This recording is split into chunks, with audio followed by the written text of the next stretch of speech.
Den kraftige havstrøm fører os i disse dage nordøst mod det Indiske Ocean. Dage, hvor vi kunne have nyt Diamantinas lykke og fred. Men Salome var sikker på, at hun ville dø, når hun nåede vores paradis. Og Mammutmand gjorde alt, hvad han kunne for at redde hende.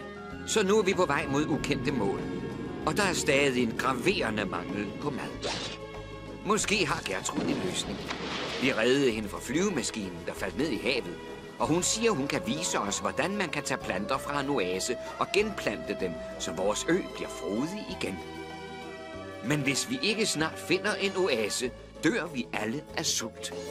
Den sidste punktgrævling.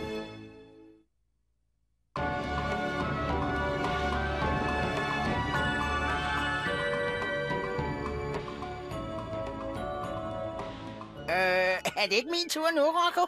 Om lidt, Bob. Om lidt. Ved du, at jo mere jeg spiser, jo mere sulten bliver jeg? Jeg har tænkt grådigt på de her snegle. Mennesker spiser snegle, gør de ikke? Yep, i den grad. Skulle jeg prøve?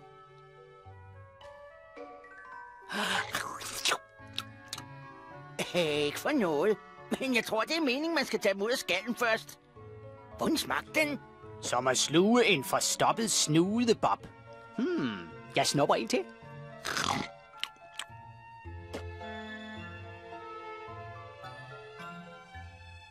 Nej, det er synd.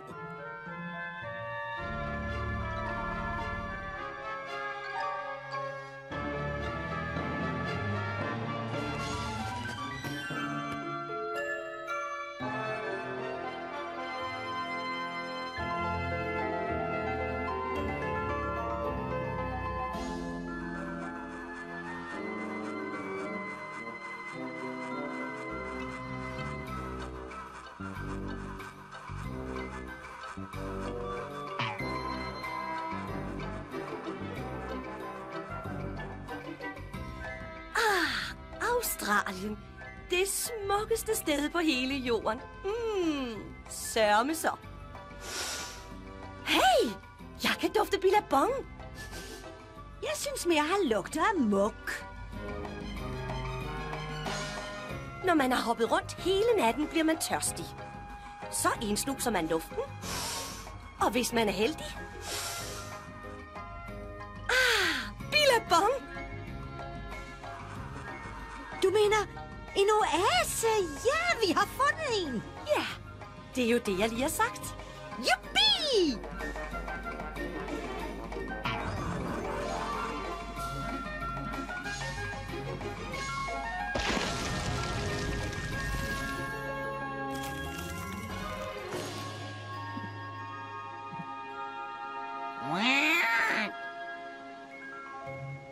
Det er mig en fornøjelse at rapportere, kaptajn, at vi nærmer os en ikke ringe oase til styrbord. Den har alt, vi skal bruge for at genopdyrke øen. Jeg sagde jo, der ville være en oase, ikke? Haha!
Sasha, hold så op med at ligge der og drive. Giv en hånd med. Øjski, kaptajnski, melder mig til tjeneste. Gertrud er chef. Hun fortæller dig, hvad du skal bære over. Da jeg sad og kiggede på alle de der haveprogrammer på fjernsynet hjemme i buret, drømte jeg ikke om, at Gertrud en dag ville få sin egen tropiske have. Halløj, ven. Nå ja, den der store nød derovre. Meget nyttig.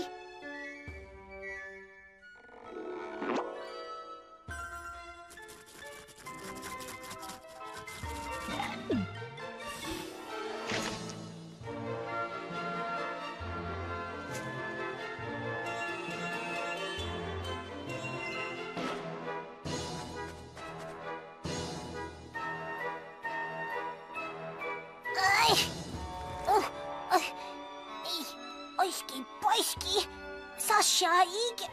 Undskyld mig. Bygge til hårdt arbejde.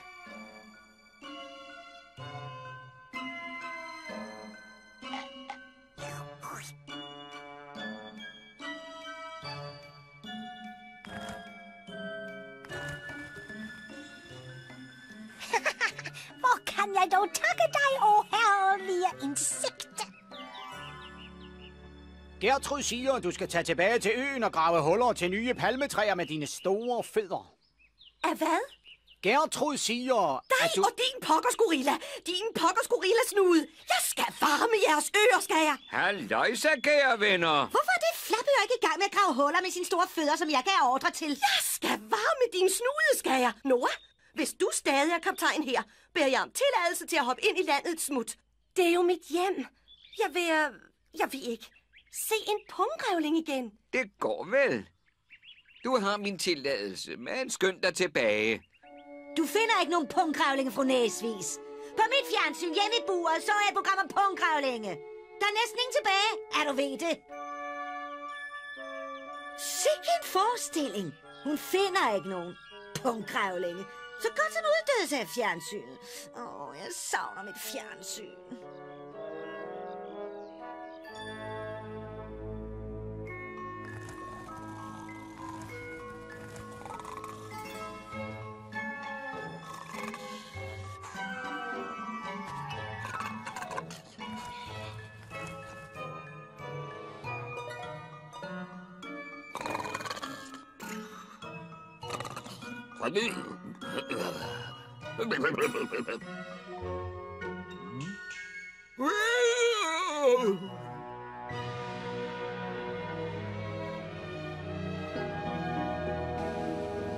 Ingen punggrævlinge. Hele ørkenen vrimler med punggrævlinge. Har altid gjort, vil altid gøre. Dumme, finatfjæsede gorilla prøver at belære mig om punggrævlinge. Halløj, små venner! Op ad hullerne med jer!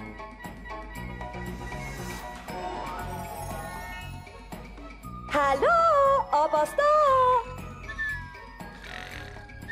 Hallo, op og stå!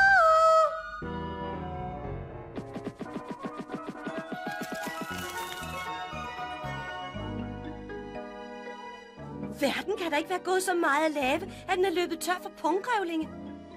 Kan det?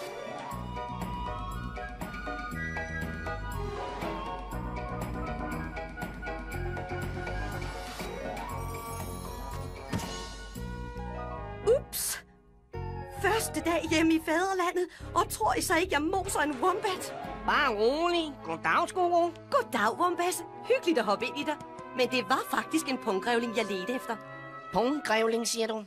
Har ikke set en i årevis. De er alle blevet spist af båndjippen. Men båndjippen er jo bare et fabeldyr. Den findes ikke rigtigt. Det er pjat. Det er ikke noget pjat. Den snuppede næsten mig. Den miaver og krasser og springer frem fra sit baghold. Ej, din skøre wombat. Nu hopper jeg ud og finder en punggrævling. Du finder aldrig en alene.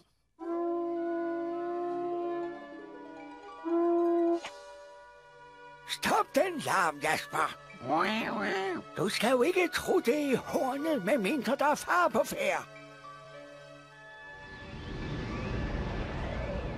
Ja, det ser lidt mystisk ud. Jeg tjekker det lige.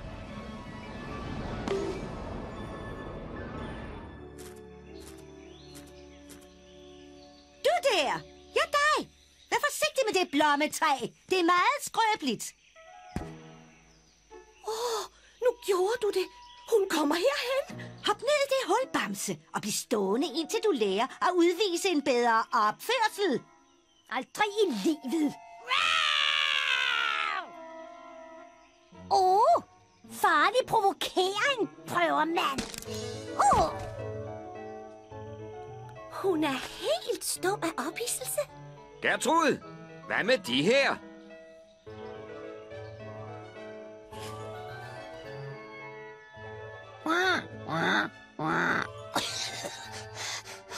En tornado, kaptajn. På vej mod os. Den vil rive alt op med rødder.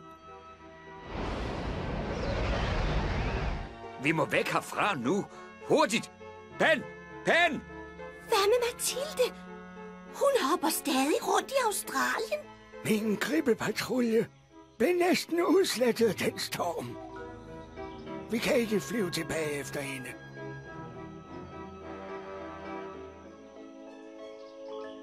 Ben! Jøsses, sikke en redelighed. Ben! Få gang i maskinen og kør fuld kraft frem mod sydvest. Jeg svømmer over og henter Mathilde. Vi mødes ved næste forbjerg.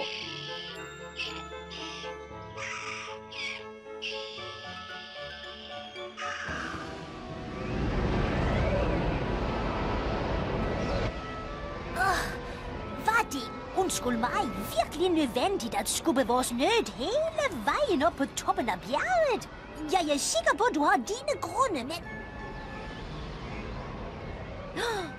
Øjski, nu forstår jeg dine nydelige intentioner. Nøden vil vokse til et stort, fint træ og give skygge til vores hårdt arbejdende ven Jasper, mens han holder udkig. Øjski, hvilket fremsyn! Min ven insektet, er han ikke et geni? Nogle folk er umulige at gøre tilfredse. Mathilde! Halløj, hvor er du?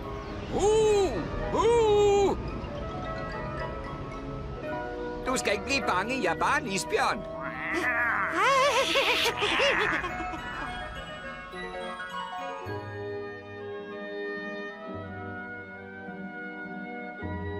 Stop en halv, hvem du end er.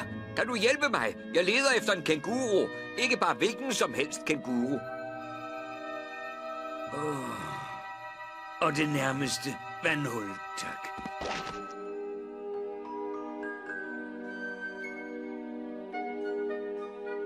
Jeg er meget tørstig.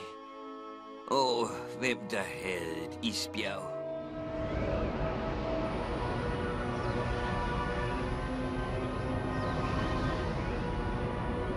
Mathilde! Mathilde! Miau. Mathilde!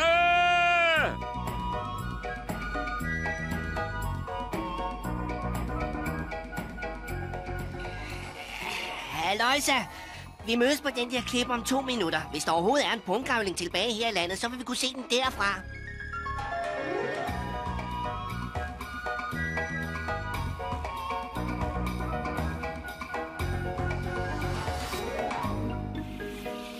Skynd dig, din dovenkrop. Hvordan kommer jeg op? Sådan som kænguruer altid kommer op.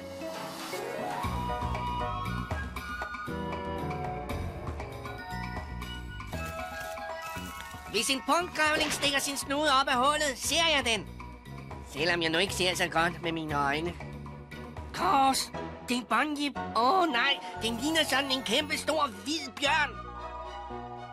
En stor, hvid bjørn? Ha! Dem kan der kun være en af i Australien.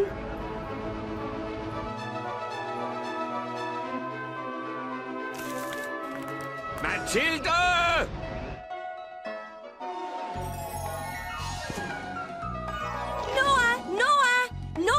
Noah! Hey, Wombat! Hvor bliver du af? Det er ikke nogen bonjib. Det er min ven Noah.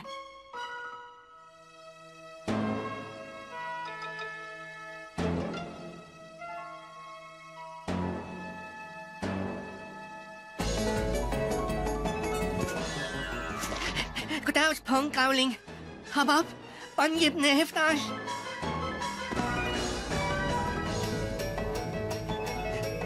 Der er en kænguru, der vil møde dig.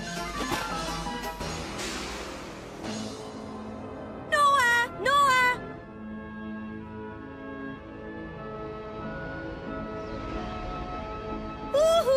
Hvor er du? Mathilde!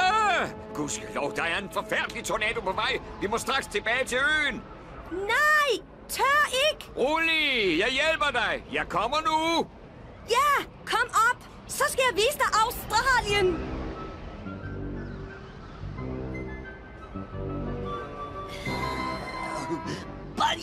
Bonjib! Sagde jeg ikke, jeg ville finde en punktgrævling? Prima eksemplar. Goddags, punktgrævling. Jeg er Mathilde fra Dyrenes Ø. Wombatten tog billetten. Nej, det der gør han tit. Hvor er alle de andre punktgrævlinge? Jo, det var menneskerne dræbt. Der findes 2 slags mennesker. Den ene slags har 2 ben og siger bla bla, og den anden den har 4 ben og en hale og siger miau.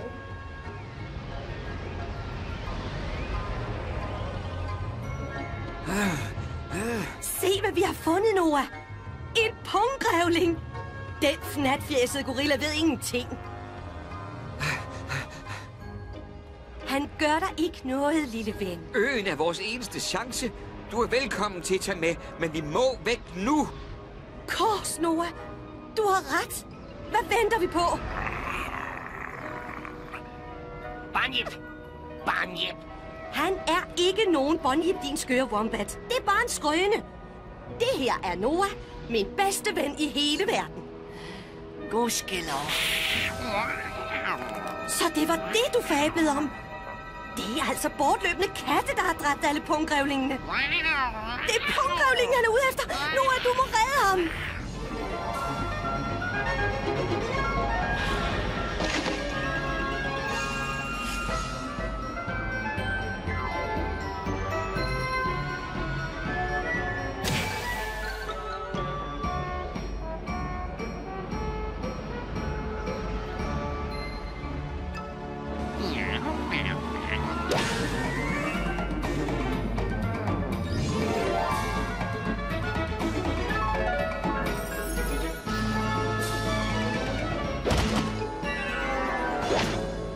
Jamen, det var da morsomt. Næsten ligesom at glide ned ad et isbjerg.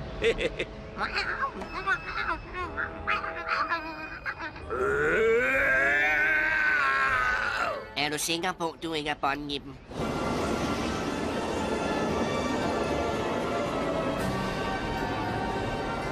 Skynd jer! Skynd jer! Vi må ud på øen! Det er vores eneste chance!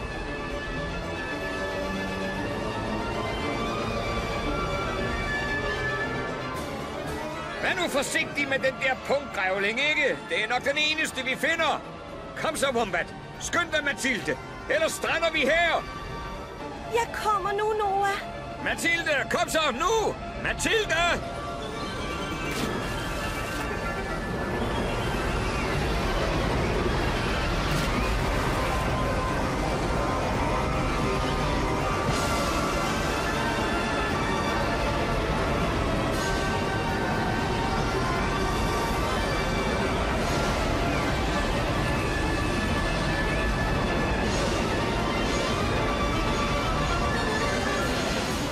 Bare nu ikke tornadoen rammer os.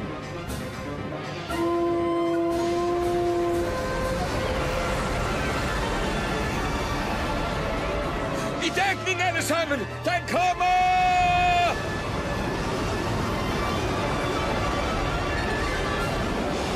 Jøsses da. Det var på et hængende hår. Øj, køj. Om der bare var et andet dyr på øen med en mere underlig næse end min.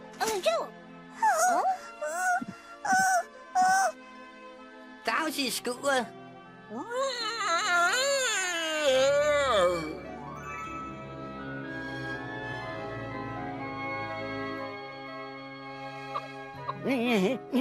Han ånder næsten ikke. Rocco, gamle guttermand. Rocco, ved du noget om wombatter? Rocco? Stakken er ved at dø, Noah. Og jeg har aldrig givet ham så meget som et smil. Aldrig. Halløjsa. Hvad er der galt med Rocco? Hvad i alverden har han spist? Bob, er det nu dig igen? Og hvorfor giver du ham ikke noget grøn medicin, din pokkers uduelige, fnatfjæsede gorilla? Jeg vidste ikke. Undskyld.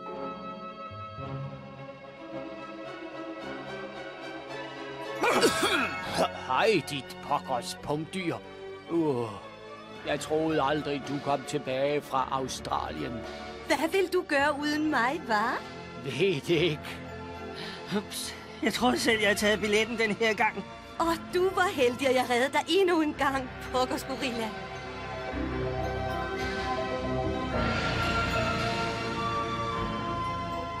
Jeg er målløs af vrede.